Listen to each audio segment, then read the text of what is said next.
ಸಾಕಷ್ಟು Japanese companies ಕರ್ನಾಟಕಕ್ಕೆ ಬರ್ತಾ ಇದೆ. ಆದ್ದರಿಂದ ಈಗ ಜಾಪನೀಸ್ನಲ್ಲಿ ಬಿಸ್ನೆಸ್ ಮಾಡಬೇಕಾದ್ರೆ ನಮಗೆ ಜಾಪನೀಸ್ ಗೊತ್ತಿದ್ರೆ ಒಳ್ಳೆಯದು. ಒಂದು ಮೆಕ್ಯಾನಿಕಲ್ ಇಂಜಿನಿಯರ್ ಬೆಂಗಳೂರಲ್ಲಿ ಒಂದು ಜಾಬ್ ಇದ್ರೆ 25-30 ಸಾವಿರ ಸಿಗುತ್ತೆ. ಅದೇ ಜಾಪನೀಸ್ ಗೊತ್ತಿದ್ದು ಜಾಪನೀಸ್ ಕಂಪ್ನಿಲಿ ಕೆಲಸ ಮಾಡಿದ್ರೆ 1 ಲಕ್ಷವರೆಗೂ ಸಿಗುತ್ತೆ. ಕೊಟ್ಟರೆ ಬೇಸಿಕ್ ಜಾಪನೀಸ್ ಎಟಿಕೆಟ್ಸು ಬಿಸ್ನೆಸ್ ಮಾಡಬೇಕಾದ್ರೆ ಹೇಗೆ ಅದೆಲ್ಲ ಒಂದು ಸ್ವಲ್ಪ ಅವ್ರಿಗೆ ಟ್ರೈನಿಂಗ್ ಕೊಟ್ಟರೆ ಜಾಪನೀಸ್ ಜೊತೆ ಬಿಸ್ನೆಸ್ ಮಾಡೋಕ್ಕೆ ಒಳ್ಳೇದಾಗುತ್ತೆ. ಗುಲ್ಗಾಂವ್ ಬಿಟ್ಟರೆ ಕರ್ನಾಟಕದಲ್ಲೇ ಜಾಪನೀಸ್ ಕಂಪ್ನಿ ಜಾಸ್ತಿ ಇರೋದು. For inviting me today, and as he explained, I guess in Canada, right? And as he explained in Canada, Japan and India is in a very good cordial relationship with Japan Township creation program already established, and Japan, as he explained in Tumiku, Japan Township has been already almost created. And T-Mike, Toshiba is one of the largest factories there, already established. And some more Japanese companies support. We already have the 500 Japanese companies operating in Karnataka, mainly concentrated in Bangalore. And 1,400 Japanese are already here. And ever since Toyota established factories 20 years ago here in Bangalore, already $2.5 billion investment has been made by the Japanese companies here. And also 75,000 employment, directly employment has been created by the Japanese companies. And we've been contributing to the economy of Karnataka in this way. And more investment is supposed to come to, expected to come to Karnataka.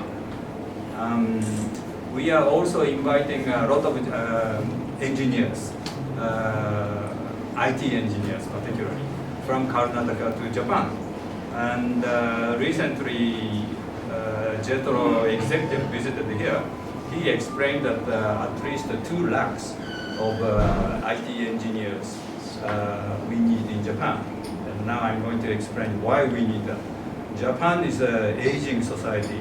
Almost 60% of the Japanese old people, and many of them living alone in cities and the rural areas. So in cities, all the people living alone, what can they do? They've been living lonely in cities, nobody talks to. So naturally, in Japan, there is a talking robot is now being developed to talk to the older people, those people who live alone.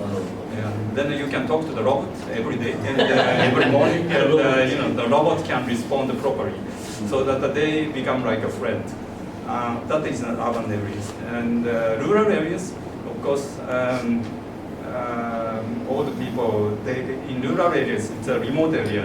You have to drive a car. Well, at least in Japan nowadays, in urban city, mostly rich people live there, and they don't have a car because urban transportation is well developed. You can go anywhere in urban area.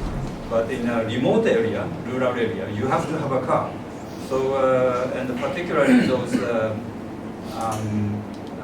older people who live alone, they have to have a car.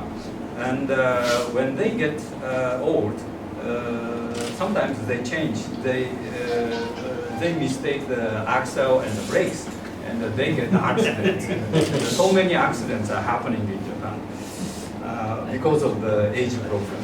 And, so what is being developed now is a complete automatic car system. That is an AI system.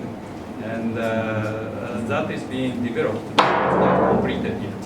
And in order to develop this, we need Indian brains as well. So to help us, our aging society, we need a lot of Indian engineers. So does that indirectly mean that Indian brains can compete with the Japanese brain? Well, yeah, you can say that. Complementary. Yeah, well, I don't know whether it's competing, but it should be, as he said, complementary. And we know that this is IT Silicon Valley, and you do have a lot of talented people from all over the world, and we are hoping to tap the talented people from Bangalore to Japan.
Again, I request Mr.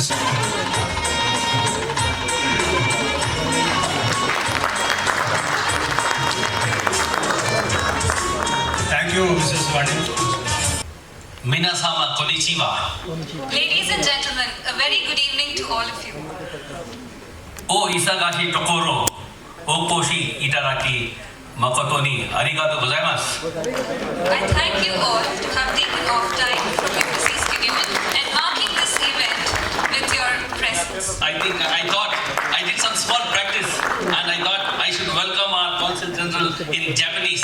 When we are starting to learn Japanese, it's obvious that we have to, like they say, charity begins from home. I thought I should learn a little Japanese before I preach it to others to learn Japanese. Talking about their recent relationship, in September 2014, Prime Minister Narendra Modi paid an official visit to Japan and had a summit meeting with the Prime Minister, Mr. Shinzo Abe. The Indo-Japanese relationship was upgraded to special strategic and global partnership.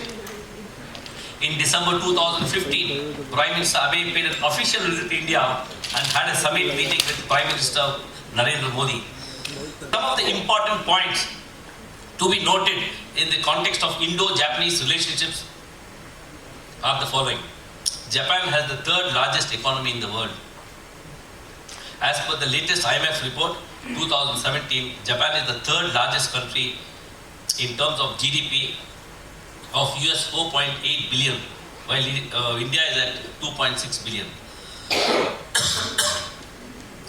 And India is at the 6th position. However, GDP in terms of PPP, purchasing power parity, India is the 3rd place and Japan is at the 4th. The point about knowing Japanese brings business opportunities. India's export to Japan in the year 2016-17 was 3.8 billion and India's import from Japan in the same year was 9.7 billion. Japan is also the major investor in India. Being able to communicate with potential customers in their own language is key to winning their business. In addition, when you learn Japanese, you become not only proficient in the language, but also gain an insider view of the culture, understanding the Japanese work ethics, their business etiquette, and knowing which culture fox pass to avoid can often make or break an important business deal. The Japanese are innovators. I think you all understand. Japanese is well known for innovation, and they are the largest filers of patent applications. Because of the above reasons, FKCCI is promoting the Japanese language training program in association with Sakura Nihongo Resource Center and providing affordable learning platform to you all.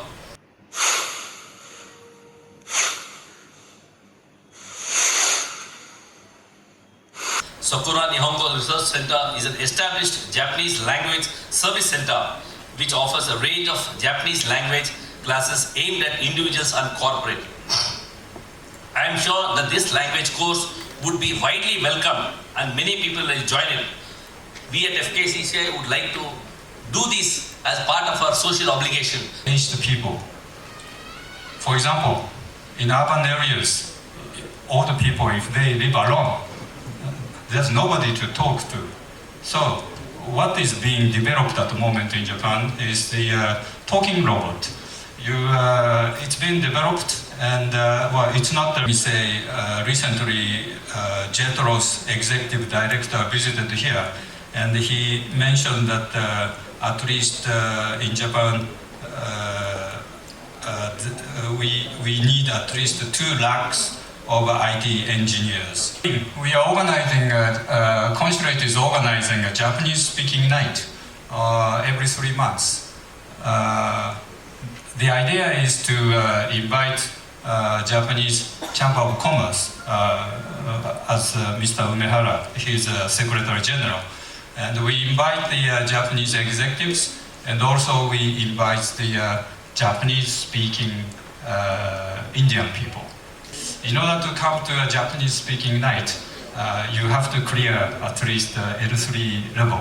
So many of you may have to study very hard, but there is a rewarding chance to speak to Japanese executives when you come to the Japanese speaking night.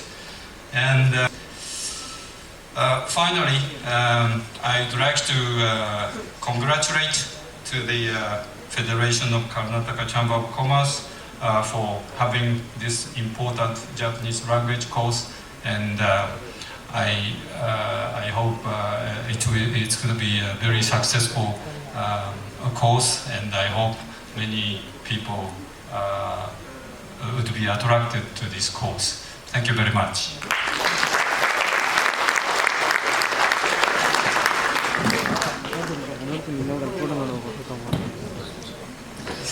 I would like to thank the Consul General. In fact, when I invited him sometime back in the month of December, he was about to go to Japan, and I told him we are in the process of launching this course, and he very readily accepted to come and launch this course.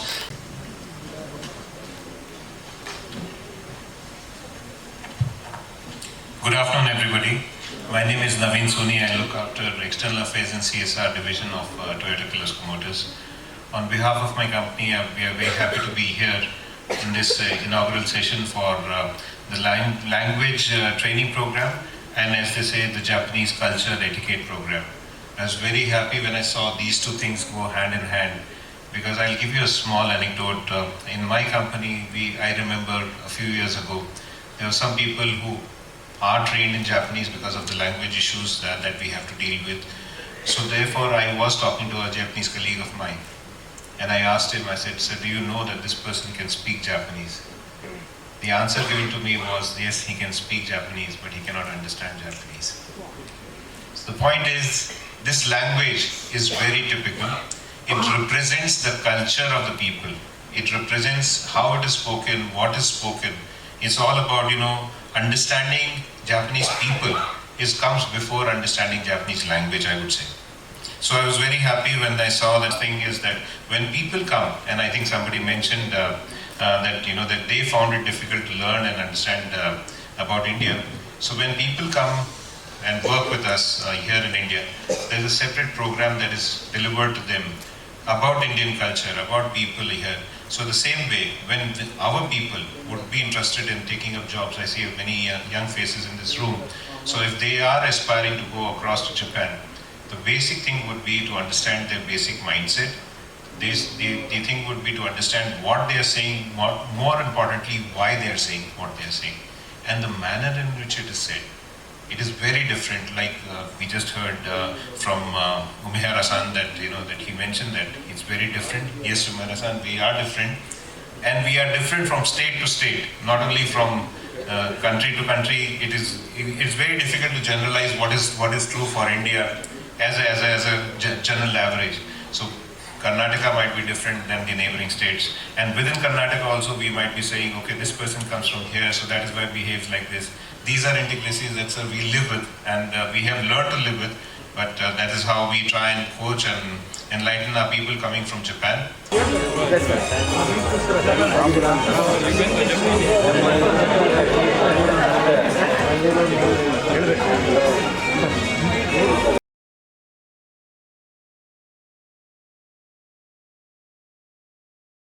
It's called as the Chigo Shokai. So the very first thing is to meet a person and give the greetings in words and also to exchange the cards. Yes, we can. The very first word is Hajimemashite.